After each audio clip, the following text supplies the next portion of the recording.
Big boss season 7 episode review ആണ്. Super എപ്പിസോഡാ. കരച്ചിൽ മഹാമഹം. എന്തായാലും ബിഗ് ബോസ് ഇട്ട് കൊടുത്തിരിക്കുന്ന ടാസ്കും അത് തന്നെയാണെന്ന് തോന്നുന്നു. കരയൂ കരയൂ, നിങ്ങൾ കരഞ്ഞു വോട്ട് പിടിക്കൂ എന്നുള്ളതാണ്. സൂപ്പർ. എല്ലാവരും കരഞ്ഞങ്ങ് മരിക്കുകയാണ്. ഹല്ലാ എന്താ ചെയ്യുക. അക്കുവിൻ്റെ പെണ്ണുമ്പിള ആരാടാ കടിച്ചേ? അക്കുവിൻ്റെ പെണ്ണുമ്പിളിയെ കടിച്ചു എന്ന് പറഞ്ഞ് കരച്ചിൽ തന്നെ അക്കൂട്ടൻ. എന്തിനാടാ അക്കുവിനെ കടിക്കാൻ പോയത്? കഷ്ടല്ലേ, പാവല്ലേ. ഷാനവാസ് ഭയങ്കര സൈലൻ്റാണ്. നിങ്ങൾ നോട്ട് ചെയ്തോ ഇല്ലയോ എന്നറിയില്ല, പക്ഷേ ഷാനവാസ് മിക്കവാറും ഒന്നും അങ്ങനെ ഇടപെടുന്നില്ല, മിണ്ടാതെ നടക്കുന്നു. പുള്ളിക്ക് ഉള്ളിൽ നല്ല വേദന ഉണ്ടെന്ന് തോന്നുന്നു കേട്ടോ. അബദ്ധപ്പെട്ടു എന്ന് മനസ്സിലായി. പക്ഷേ ഇന്നത്തെ എപ്പിസോഡിൽ എനിക്ക് മനസ്സിലായി ഷാനവാസിന് ബിഗ് ബോസ് കൊടുക്കുന്ന ഹിൻറ്റുകൾ കൃത്യമായി മനസ്സിലായി. ഇന്ന് ബിഗ് ബോസ് കൊടുത്ത ഹിൻറ്റിൽ നിന്ന് അനുമോളെ രക്ഷിക്കാൻ ഒരു പരിധി വരെ ഷാനവാസ് കാരണമായെന്ന് എനിക്ക് മനസ്സിലായത്. എന്താണെന്നറിയോ, എല്ലാവരും കൂടെ ചേർന്ന് ടാർഗറ്റ് ചെയ്യുകയാണ്, തീർക്കുകയാണ് ഉദ്ദേശ ലക്ഷ്യം. ശാരിക, ഡബിൾ ശാരിക, ആ രണ്ടാമത് പോയുടെ കീചകി ഉണ്ടല്ലോ, ഇവള് സത്യം പറഞ്ഞാൽ ഇവള് നന്നായിട്ട് പുറത്തേക്ക് വന്നവളാണ്. വെറും കീചകിയാണെന്ന് ഇന്ന് തെളിഞ്ഞു. മൊട്ടച്ചി ശാരികയല്ല, മറ്റേ ശാരിക, ഏത് കലാഭവൻ ശാരിക, ഫസ്റ്റ് ക്ലാസ് ശാരിക തന്നെ, ഒരു ലവലാതി ശകുനി, ഒന്നും പറയാനില്ല. ശൈത്യ മെനക്കെട്ടങ്ങ് നിൽക്കുകയാണ്. എന്താ ഇപ്പോൾ ശൈത്യ, ആദില, അപ്പാനി, ആര്യൻ, ശാരിക, എനിക്ക് പറയാൻ പാടില്ല അത്ര എണ്ണോ. ഇത്ര മനുഷ്യരും കൂടെ ഒരു പെണ്ണിനെ ടാർഗറ്റ് ചെയ്യണം. അതിൽ ലക്ഷ്മി സൂപ്പറായിട്ട് പോയിന്റ് ഔട്ട് ചെയ്തു. അവളോട് കാര്യമെന്ന് പറഞ്ഞു കൊടുക്കുന്നുണ്ട്. പുറത്തെ കാര്യങ്ങളൊന്നും സൂചിപ്പിക്കാതെ തന്നെ കൃത്യമായി പറഞ്ഞു. ടാലൻ്റുള്ള ഒരു കുട്ടിയായിരുന്നു കേട്ടോ. ശരിക്കും പറഞ്ഞാൽ അവൾ നിൽക്കേണ്ടതായിരുന്നു. എങ്ങനെ അത് പുറത്തു പോയി എന്നറിയത്തില്ല. എനിവേ, അവൾ വന്ന് കാര്യം പറഞ്ഞു കൊടുക്കുന്നു. ജിഷിൻ അത് അനുമോൾക്ക് സപ്പോർട്ടാണെന്ന് തോന്നുന്നു. അഭിലാഷ്, മസ്താനി, ഇത്രയും പേര് അനുമോൾക്കൊപ്പമാണെന്ന് തോന്നുന്നു. അറിയില്ല, ഇവരൊക്കെ എപ്പോൾ വേണമെങ്കിലും ടിസ്റ്റ് അടിക്കാം. ഈ പോയതൊക്കെ തന്നെ പുറത്തേക്ക് പോയത് എന്തുകൊണ്ടാണെന്ന് ഇപ്പോൾ വന്ന ഈ ഒരു ഇതിനകത്ത് നമുക്ക് മനസ്സിലാവും. എന്താണെന്നറിയാമോ, ഇവർക്ക് ആർക്കും തന്നെ ഗെയിം മനസ്സിലായിട്ടില്ല. പുറത്തെ ആളുകൾക്ക് എന്താണ് ഇമ്പാക്റ്റ് എന്ന് പിടികിട്ടിയിട്ടില്ല. ഒന്നും അങ്ങോട്ട് മനസ്സിലായിട്ടില്ല. അനീഷ് ഇത്രയും ദിവസം പ്രണയവും തേങ്ങയും മാങ്ങയും ചക്കയൊക്കെ പറഞ്ഞിട്ട് ഇപ്പോൾ എവിടെ പോയിരിക്കണമെന്ന് കാണുന്നില്ലേ? അതിനകത്തുണ്ട് അനീഷ് എന്താണെന്ന്. നിങ്ങളുടെ ഇഷ്ടം. ഒരുപാട് പേര് പറഞ്ഞൊക്കെ കേൾക്കുന്നുണ്ട്, പാൻ ഇന്ത്യ ലെവലിലൊക്കെ എന്തൊക്കെയോ PR അതോ ഇതോ. ഡോൺ ടെൻസ് യാർ, നിങ്ങൾ മിണ്ടാതിരിക്കുമെന്ന് എനിക്ക് പറയാനുള്ളൂ. നിങ്ങൾക്കത് മനസ്സിലാക്കും ഫൈനലെത്തുമ്പോൾ. നൂറയാണ് ജയിക്കാൻ പോകുന്നതെന്നുള്ള ഒരു വിശ്വാസത്തിലാണ് ശാരിക നൂറയെ സമാധാനിപ്പിക്കുന്നുണ്ട്. ആൻഡ് അക്ബർ ഇമോഷൻസ് വെച്ചൊരു കളി കളിക്കുന്നുണ്ട്. പക്ഷേ എന്ത് ചെയ്യാന്നറിയാമോ, ഈ നീലക്കുറുക്കൻ്റെ ഒരു അവസ്ഥയാണ് അക്ബറിന്. താൻ ഇങ്ങനെ ഇങ്ങോട്ട് കുളിച്ച് നിൽക്കുന്നതാണ്, ആരും കണ്ടുപിടിക്കില്ല എന്നതാണ്. ഒരു മഴ പെയ്താൽ അപ്പത്തീരും നീലക്കുറുകൻ്റെ കാര്യം എന്നുള്ള നീലക്കുറുകൻ എനിക്ക് അറിയത്തില്ല. ആ കഥ അറിയത്തില്ലേ? പണ്ട് ഗ്രാമത്തിൽ ഈ കോഴിയെ പിടിക്കാൻ പോയ സമയത്ത് നീല മുക്കി വെച്ചിരുന്ന പാത്രത്തിലേക്ക് ഇങ്ങനെ വീണു പോവും കുറുക്കച്ചാരി തിരിച്ചു വരുമ്പോൾ ദേഹം മുഴുവൻ നീല കളറുമായിട്ട് വരും. ഇത് കാണുന്ന കുറുക്കൻ്റെ കൂട്ടരെല്ലാവരും കൂടെ ഇങ്ങനെ വേറെന്തോ സംഭവമാണെന്ന്, ഞങ്ങളുടെ രാജാവാണെന്ന് പറഞ്ഞ് രാജാവായിട്ട് വാഴിക്കും. പക്ഷേ ഈ ഓരിയിടുന്ന സമയത്ത് പുള്ളി ഇരുന്ന ഒരൊറ്റ ഓരിയിടല. അങ്ങനെ ഈ ഓരിയിടലിൽ കൂടെ പുള്ളി ശരിക്കും പറഞ്ഞാൽ ഒരു കുറുക്കൻ മാത്രമാണെന്ന് കണ്ടെത്തുകയും ഇവന്മാരെല്ലാവരും കൂടെ അടിച്ചോടുകയും ചെയ്യും. ഇതാണ് കഥ. അത് തന്നെയാണ് അക്ബറിനെ സംഭവിക്കുന്നത്. ബേസിക്കലി ഇയാൾ ഭയങ്കര സ്ട്രാറ്റജിയൊക്കെ ഇട്ടിങ്ങനെ കൊണ്ടുവരുമ്പം ഉള്ളിലുള്ള ആ സാധനം പുറത്തേക്ക് വരും. ഫസ്റ്റ് ക്ലാസ് കുത്തിത്തിരിപ്പാണ്. പിന്നെ ഇമോഷണലായിട്ട് കുറച്ച് കാര്യങ്ങൾ അക്ബർ പറയുന്നുണ്ട്. അതിൻ്റെ ഒരു എക്സ്പ്ലനേഷൻ തരാം. അക്ബർ പുറത്തിറങ്ങിയാൽ എൻ്റെ വീഡിയോ കാണുന്നുണ്ടെങ്കിൽ അക്ബർ മനസ്സിലാക്കാനുള്ള കാര്യം പറഞ്ഞുതരാം. ഞാൻ വളർത്തുന്ന 2 ആൺമക്കളുണ്ട്. അവന്മാരെന്ത് മിസ്റ്റേക്ക് ചെയ്താലും എൻ്റെ തല കുനിയും.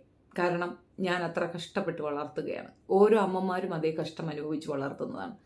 എന്ത് മിസ്റ്റേക്ക് അവർ ചെയ്താലും അവരെ തക്കാളി എന്നായിരിക്കും ആളുകൾ വിളിക്കുക. അതെന്തുകൊണ്ടാണെന്നറിയാമോ? അമ്മയ്ക്കിട്ട് പറഞ്ഞാലേ നോവുള്ളൂ എന്നുള്ളതാണ്. നിൻ്റെ അമ്മ അർഹിക്കുന്ന തെറിയാണ് അവിടെ കൊണ്ടുവന്ന് കൊടുക്കുന്നത്. രണ്ടാമത് ആ പെണ്ണിൻ്റെ കേസ്. നിൻ്റെ പെണ്ണ് അവൾക്കിട്ട് കിട്ടുന്ന എന്തുകൊണ്ടാണെന്നറിയാമോ?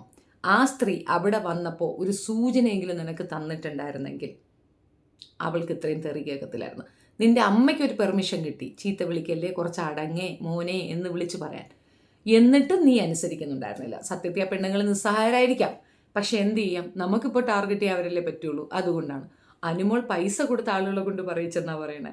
സത്യമായിട്ടും പറയല്ലേ, 10 പൈസ തന്നില്ലെങ്കിലും അനുമോൾക്ക് വേണ്ടി എന്തറ്റം വരെ പോകാനും തയ്യാറായി നിൽക്കുന്ന അത്രയും ലക്ഷം ആൾക്കാരുണ്ട്. അത് നിനക്ക് മനസ്സിലാവാനായിട്ടാണ്. എന്നെ ഈ ഇടയ്ക്ക് ഗൾഫിൽ നിന്ന് 2 പേര് വിളിച്ചിട്ടുണ്ടായിരുന്നു. അവർക്ക് അവിടെ നിന്നുകൊണ്ട് വോട്ടിടാനൊക്കത്തില്ല, നാട്ടിലാർക്കെങ്കിലും സഹായിക്കാൻ പറ്റുമോ എന്ന്. അങ്ങനെ നിങ്ങൾക്ക് ആരെങ്കിലും അറിയുമെന്ന് ഹെൽപ്പ് ചെയ്യണേ, അവർക്കതൊരു ഉപകാരമാകും. അവരങ്ങനെ മരിച്ചു നിൽക്കുകയാണ്. അത്രയും ആൾക്കാരുടെ വോട്ടും കൂടെ ആ കുട്ടിക്ക് കിട്ടിക്കോട്ടെ എന്നേ എനിക്ക് പറയാനുള്ളൂ. അനുമോൾ തന്നെയായിരിക്കണം വിന്നർ, അതായിരിക്കണം നീതി എന്നുള്ളതാണ്. ആദില, നൂറ തുടങ്ങി സർവത്ര പേരും അതിനെ ടാർഗറ്റ് ചെയ്യുന്നത് കാണുമ്പോൾ സത്യത്തിൽ കഷ്ടം തോന്നുന്നു. ഏതായാലും ഞാൻ കുറച്ച് പോർഷൻസ് എഴുതി വെച്ചിട്ടുണ്ട്, നമുക്കതൊന്ന് വിശകലനം ചെയ്തിട്ട് പോകാം. ഇതിൽ ഫസ്റ്റ് സ്റ്റാർട്ടിങ് തന്നെ അനുമോള് ഒരു ബീം ബാഗിൽ ഇരിക്കുന്നതായിട്ടാണ് കാണിക്കുന്നത്. കഷ്ടം തോന്നി. ആരുമില്ല, എല്ലാവരും കൂടിയിട്ട് അടിക്കുന്നു. ഏതെങ്കിലും മൂലയിൽ പോയി കിടന്ന് കാണും. എന്താണെന്ന് അവസ്ഥയെന്ന് അറിയത്തില്ല. ഈ അപ്പാനിയുടെ കുത്തിത്തിരിപ്പിൽ അക്ബർ അപ്പാനിയും അക്ബറും കൂടെ ശരിക്കും ആദിലെ സ്ക്രൂ വെച്ച് പറഞ്ഞു വിടുന്നുണ്ട്. പക്ഷെ ആദിൽ അത് റിയാക്ട് ചെയ്യുന്നില്ല. പിന്നെ മസ്താനിയോട് അനുമോൾ ഒരു ഡീറ്റെയിൽസ് പറയുന്നുണ്ട്. എനിക്ക് അതിനകത്ത് മസ്താനി വളരെ, അതായത് നമുക്ക് പുറത്തുള്ള കാര്യങ്ങൾ കൃത്യമായി പറഞ്ഞു കൊടുക്കാതെ ഹിൻഡ് കൊടുത്ത് മനസ്സിലാക്കിക്കാൻ പറ്റും. ആ ഹിൻഡ് കൃത്യമായി എടുക്കാൻ കഴിയുന്നത് വളരെ കുറച്ച് ആൾക്കാരാണ്. അതിലൊരാളാണ് അനുമോൾ. അവൾക്ക് മനസ്സിലായിട്ടുണ്ട് പുറത്തങ്ങനെ വലിയ നെഗറ്റീവ് ഒന്നുമില്ല, പോസിറ്റീവ് തന്നെയാണെന്ന്. പക്ഷേ അത് കൃത്യമായി കളിക്കൂ, പ്രശ്നമൊന്നുമില്ല. ഇവിടെ എല്ലാവരും വന്നിരിക്കുന്ന ഒരു ടാക്ടീസും കൊണ്ടാണ്. പുറത്ത് നിന്ന് തന്നെ എല്ലാവരും ഒരു ടാക്ടീസും കൊണ്ടാണ് വന്നിരിക്കുന്നത്. നീയാണ് ടാർഗറ്റ്, എന്നെയും ടാർഗറ്റ് ഉണ്ടെന്ന് അറിയുന്നു, ലക്ഷ്മിക്കും ഉണ്ടാവും. അപ്പോൾ അത് അവരെല്ലാം പ്ലാൻ ചെയ്തിട്ടാണ് വന്നത്. അതായത് ഇവരെല്ലാവരും ചേർന്നല്ല, പ്ലാൻ ചെയ്ത് അറ്റാക്ക് ചെയ്യാൻ വേണ്ടി മാത്രമാണ് വന്ന് കയറിയതെന്ന് മസ്താനി കൊടുക്കുന്നുണ്ട്. അത് കറക്റ്റ് തന്നെയാണ്. പിന്നെ RJ ബെൻസി ഒന്നും പറയാനില്ല. അയ്യോ എന്തൊരു പൊളപ്പം സാധനം അത്, ഒന്നും പറയാനില്ല. അതിന് മസ്താനി കൊടുക്കുന്ന മറുപടി തന്നെ പെർഫെക്റ്റ് മറുപടി മസ്താനി കൊടുത്തു എന്നാണ്. അതിനകത്ത് എനിക്ക് ഒരു അഭിപ്രായ വ്യത്യാസം എന്തെന്ന് പറഞ്ഞു കഴിഞ്ഞാൽ, ഇവള് പറയുന്നത് എന്ത് ചേറ്റ വർത്തമാനമാണ് പറഞ്ഞതെന്ന് അറിയാമോ? എൻ്റെ വായിൽ നിന്ന് ചേറ്റ വർത്തമാനേ വരുവുള്ളെന്ന്. അത് നമുക്കറിയില്ല, ചെറ്റകളുടെ വായിൽ നിന്ന് ചെറ്റ വർത്താനല്ല പിന്നെ എന്ത് വാഴയ്ക്ക് വരുമെന്നാണ്. സോ അത് എഗ്രീഡ്. പിന്നെ ആര്യനോട് വന്നിട്ട് അനുമോള് സംസാരിച്ച ഒരു രീതിയുണ്ട്. അതായത് എൻ്റെ ആദ്യത്തെ ക്രഷ് അല്ലേന്ന്. അത് അനുമോള് താങ്ങിയതാണ് കേട്ടോ. പൊട്ടനിക്കത് മനസ്സിലായിട്ടില്ല. പൊട്ടൻ അവളുടെ അടുത്ത് അത്ര സോഫ്റ്റായിട്ട് നിന്നിട്ട് അകത്ത് പോയി അക്ബറിൻ്റെ അടുത്ത് പറഞ്ഞു കൊടുക്കുന്ന ഒരു കാര്യമുണ്ട്. അതായത് നിങ്ങൾ ഒരു സ്റ്റേ അവേ, അതായത് എൻ്റെ അമ്മയ്ക്ക് പോലും അതിഭീകരമായ ആക്രമണം നേരിടേണ്ട ഒരു അവസ്ഥ വന്നിട്ടുണ്ട്, ഇവളെ അടുപ്പിക്കരുത്, ഇവളുമായി യാതൊരു സഹകരണത്തിന് പോലും, ഇവൾ ഡേഞ്ചറസ് ആണ് എന്ന് പറയുന്ന ആര്യൻ്റെയൊക്കെ വ്യക്തിത്വം ഒന്ന് ആലോചിച്ച് നോക്കിയാണ്. അവളുടെ മുന്നിൽ അങ്ങ് ഭയങ്കരമായിട്ട് അഭിനയിക്കുന്നു, എന്നിട്ട് അകത്ത് പോയി പറഞ്ഞു കൊടുക്കുന്നു. അപ്പോഴും അവന് ക്യാമറ ഉണ്ടെന്ന് മറന്നുപോയി. അവിടെ ക്യാമറ ഉണ്ടെന്നുള്ള അവയർനെസ് ഉള്ളത് അനുമോക്ക് മാത്രമാണ്. ബാക്കി എല്ലാത്തിനും ക്യാമറ മറന്നുപോയി. എല്ലാം അവിടെ കിടന്നതൊക്കെ കാണിക്കുന്നുണ്ട്. ചിരിക്കാനുള്ള സംഗതി തന്നെയുണ്ട്. പിന്നെ ലക്ഷ്മി അനീഷിൻ്റെ അടുത്ത് പോയി സംസാരിക്കുന്ന ഒരു സീൻ, ആഹാ, അനീഷ് എന്താണെന്ന് ലക്ഷ്മി അങ്ങ് തുറന്ന് കാണിച്ചെന്നൊരു കോൺവെർസേഷനിൽ കൂടെ മിടുക്കിയാണ് അവൾ. അതെന്താണെന്ന് നിങ്ങൾക്കൊരു സംശയം ഉണ്ടാവും, ഞാൻ പറഞ്ഞുതരാം. അതായത് ഞാൻ ഇതിനു മുമ്പ് മറ്റൊരു വ്യക്തിയായിരുന്നു, ഇപ്പോൾ ഞാൻ മാറി എന്ന് പറയുന്നു. അപ്പോൾ നീ മറ്റൊരു വ്യക്തിയായിരുന്നു, ചൊറിയനായിരുന്നു എന്നുള്ളത് സത്യമല്ലേ? നീ ഇപ്പം മാറി എന്ന് പറയുന്നുണ്ട്. ഒന്നും പറയല്ല, ഓക്കെ. ആ ഒരു കാര്യത്തിൽ കൂടെ തന്നെ അനീഷ് എന്ന വ്യക്തിക്ക് ഒരുപാട് മാറ്റമുണ്ട്. ഇപ്പോൾ അവിടെ കാണിക്കുന്ന മുഴുക്ക് ജയിക്കാനുള്ള അടവാണെന്ന് കൃത്യമായി ലക്ഷ്മി നമ്മളിലേക്ക് എത്തിച്ചിരുന്നു. നിങ്ങൾക്ക് എത്ര പേർക്ക് അത് മനസ്സിലായി എന്നുള്ളത് എനിക്കറിയത്തില്ല. അക്ബർ ആദിലെ ചട്ടം കെട്ടി വിടുകയാണ്. എങ്ങനെയും പോയി അവളുടെ അടുത്ത് സംസാരിച്ച് അവളെ കൊള്ളമാക്കി അവളെ നെഗറ്റീവ് ആക്കിയാലേ നമുക്ക് പ്രയോജനമുള്ളൂ, അങ്ങനെ പറഞ്ഞു കൊടുക്കുകയാണ്. അതായത് അപ്പാനിയും അക്ബറും കൂടെ ചേർന്നിരുന്നു കൊണ്ട് ആദ്യം ഒന്ന് സ്ക്രൂ ചെയ്ത് വിടുന്നു, രണ്ടാമത് കരഞ്ഞു നോക്കുന്നു, ആദിലയുടെ അടുത്ത് നല്ലപോലെ പിരികേറ്റി വിട്ടു കൊടുക്കുന്നു, ശാരികയ്ക്ക് പിരികേറ്റുന്നു. അയ്യോ എനിക്ക് വേണ്ട, അക്ബർ കേട്ടെന്നങ്ങ് മാറിഞ്ഞങ്ങ് ചെയ്യണം. എങ്ങനെയെങ്കിലും അനുമോള് ഡീഗ്രേഡ് ചെയ്യണം, അനുമോള് കുഴപ്പമാണ് എന്ന് പറയണം. മനസ്സിലായോ? അതാണ് കളി. ഇനി ശൈത്യയുടെ വകയുണ്ട്. അയ്യോ, അതാണ് ഇതിനെക്കാട്ടിയൊക്കെ കോമഡി. ശൈത്യ അങ്ങനെയെല്ലാം ഒരാളെ പറയാൻ കൂടി, എന്തുപാടി വിളി ചെയ്യുന്നേ, എന്തുവാ പെണ്ണെ അഭിനയിച്ച് തള്ളുന്നേ. ഒന്നുമില്ല, നീ പുറത്തിറങ്ങി വാ, ബാക്കി നിനക്ക് ഞാൻ പുറത്തിറങ്ങി തരണം. നീ അതിനകത്ത് കയറിക്കുമ്പോൾ എല്ലാം പറഞ്ഞിട്ട് നിനക്ക് കാര്യമില്ലടി. നീ പുറത്ത് വരുമ്പോൾ നിനക്കിട്ടൊരു താങ്ങാൻ ഞാൻ വെയിറ്റ് ചെയ്തിരിക്കുന്നത്. നീ പുറത്ത് വാ, അപ്പം നിനക്കുള്ള ഇൻഡാസ് ഞാനിവിടെ തയ്യാറാക്കി വെച്ചിട്ടുണ്ട്, പരിപ്പ് വടയും ചായയും ഞാൻ തരുന്നുണ്ട്. നീ ഇനി പുറത്തിറങ്ങി വന്ന് ഞാൻ അകത്തിരുന്ന ഇത് കാണത്തില്ല, നിന്നെ നോക്കിക്കും എന്താ ചെയ്യാന്നുള്ളത്. ഒന്നും പറയാനില്ല. അരങ്ങഴിഞ്ഞ മലർ, അത്രയേ ഉള്ളൂ അവളെ പറ്റി എനിക്ക് അതേ പറയാനുള്ളൂ. റെന ഫാത്തിമയ്ക്ക് ഭയങ്കര ബഹളവും ഒച്ചപ്പാടും ഒക്കെയാണ്. ഇത് ആകെ മൊത്തം എന്താണെന്നറിയാമോ? ഇവരൊക്കെ ധരിക്കുന്നത്, അതായത് ഇവർക്കൊക്കെ മനസ്സിലായിട്ടുണ്ട് അനുമോളെ ഇവരൊക്കെ ടാർഗറ്റ് ചെയ്ത് പുറത്ത് പോയി. അപ്പോൾ അനുമോൾക്ക് പുറത്ത് ആളുണ്ട്, അത് PR ആണെന്നാണ് വിചാരിച്ചിരിക്കുന്ന പോട്ടന്മാർ. അക്ബർ പറഞ്ഞതും അത് തന്നെയാണ്. ഇവൾക്ക് പൈസ ഉണ്ടെന്ന് കരുതി ഞങ്ങളുടെയൊക്കെ ജീവിതം വെച്ച് കളിക്കുകയാണോ? ഞങ്ങളുടെയൊക്കെ ജീവിതം പോയി, ഞങ്ങളെയൊക്കെ ഇങ്ങനെ കളിക്കുക. 50 ലക്ഷം രൂപയ്ക്ക് വേണ്ടിയിട്ട് ഇങ്ങനെയൊക്കെ ചെയ്യാൻ പാടുണ്ടോ? അയ്യോടാ അക്കുണ്ണ, അത്രയും വിഷമമായോ? പോയി ചാവിലെ, അതല്ലേ നല്ലത്.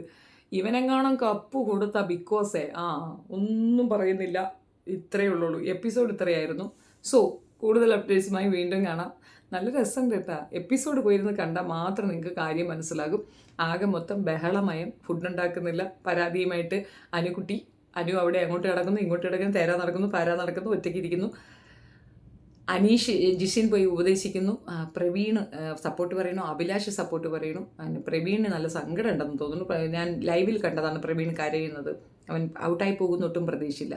അനുമോളാണെന്ന് തോന്നുന്നുണ്ട്. പക്ഷെ ഇവർക്കൊന്നും മനസ്സിലാവാത്തൊരു കാര്യം, ശരിക്കും ഇവർ മനസ്സിലാക്കേണ്ട ഒരു കാര്യം, ഇവരൊക്കെ പുറത്തു പോയത് ഇവരുടെയൊക്കെ കയ്യിരിപ്പുണ്ടാ. അനുമോൾക്ക് അടിമയാകാത്തവരൊക്കെ പുറത്തു പോയി എന്ന് പറയുന്നു. അതിന് അവളവിടെ രാജാവാ. അവളിതുവരെ ഒരു ക്യാപ്റ്റൻ പോലും ആയിട്ടില്ല. ആ കുട്ടിയാണ് ഇവർ പറയുന്നതെന്ന് ഓർത്ത് നോക്കുക. ഒരു ക്യാപ്റ്റൻ പോലും ആകാത്ത ഒരു പെൺകുട്ടിയാണ് എടുത്തു വെച്ച് അങ്ങ് അറുമാദിക്കുന്നത്. ഞാൻ കാര്യകാരണ സഹിതമൊന്നും എക്സ്പ്ലെയിൻ ചെയ്യത്തില്ല. ഇനി നിങ്ങളടുത്ത് ഇതൊന്നും എക്സ്പ്ലെയിൻ ചെയ്യേണ്ട ഒരു കാര്യവുമില്ല. ഇത്രയും നാൾ അവിടെ സംഭവിച്ചതൊക്കെ തന്നെ ഇവറ്റകളുടെ കയ്യിരിപ്പ് കൊണ്ടാണ് ഇവരൊക്കെ പുറത്തു പോയതെന്നുള്ളത് തെളിവാണ്. പുറത്തു പോയതന്നെ അത് അനുമോളാണ് ഞങ്ങളെല്ലാം പുറത്താക്കിയെന്ന് പറയുന്നത് എങ്ങനെയാണ്? ഇതിൻ്റെക്കടി ഒരു പടി കൂടെ ആതിര പറയുന്നതാണ്. അവൾ ഹിൻഡ് കൊടുക്കും, അതനുസരിച്ച് ഇവിടെ കട്ട് ചെയ്ത് പേസ്റ്റ് ചെയ്തിടും. പിന്നെ എന്തല്ല കഴിവ്! ഇത്രയും കഴിവുണ്ടായിരുന്നെ അവൾ ഇന്ത്യൻ പ്രധാനമന്ത്രിയായതിനെ. ഒന്നും പറയുന്നില്ല. ബോധമുള്ളവരടുത്തല്ലേ നമുക്ക് സംവദിക്കാൻ പറ്റും. ബോധമില്ലാത്ത കഴുതകളെടുത്ത് നമ്മളെന്തോ പറയാനാന്നേ. വിട്ടക്കിടന്ന് പിളക്കട്ടെന്ന്, അത്ര തന്നെ. അനുമോള് തന്നെയാണ് വിന്നറാവുക. ഇനി അനുമോള് ജയിച്ചില്ലെങ്കിലും ജനങ്ങളുടെ മനസ്സിൽ ആ പെൺകുട്ടി തന്നെയാണ് വിന്നറാവുക. പിന്നെ ഏഷ്യാനെറ്റിന് ഫേവറായിട്ടുള്ള കണ്ടസ്റ്റൻ്റാ എന്ന് പറയുന്നത്.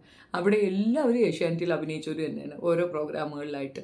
അപ്പോൾ അവരെല്ലാവരും ഫേവറിറ്റ് അല്ല, അനുമോള് മാത്രം ഫേവറിറ്റ് ആകുന്ന ഒരു പ്രത്യേകതരം കുത്സിതം ജിഷയിൽ വന്നിട്ടുണ്ട്. ഇനി അവർ രണ്ടും കൂടി ഇന്ന് പുതപ്പിനടിയിൽ ഉറങ്ങുമോ അല്ലാതെ വേറെ എവിടെയെങ്കിലും ഉറങ്ങുമോ എന്നൊക്കെ ഞാൻ പോയി നോക്കട്ടെ. തൽക്കാലം എത്രയേ ഉള്ളൂ. ബൈ.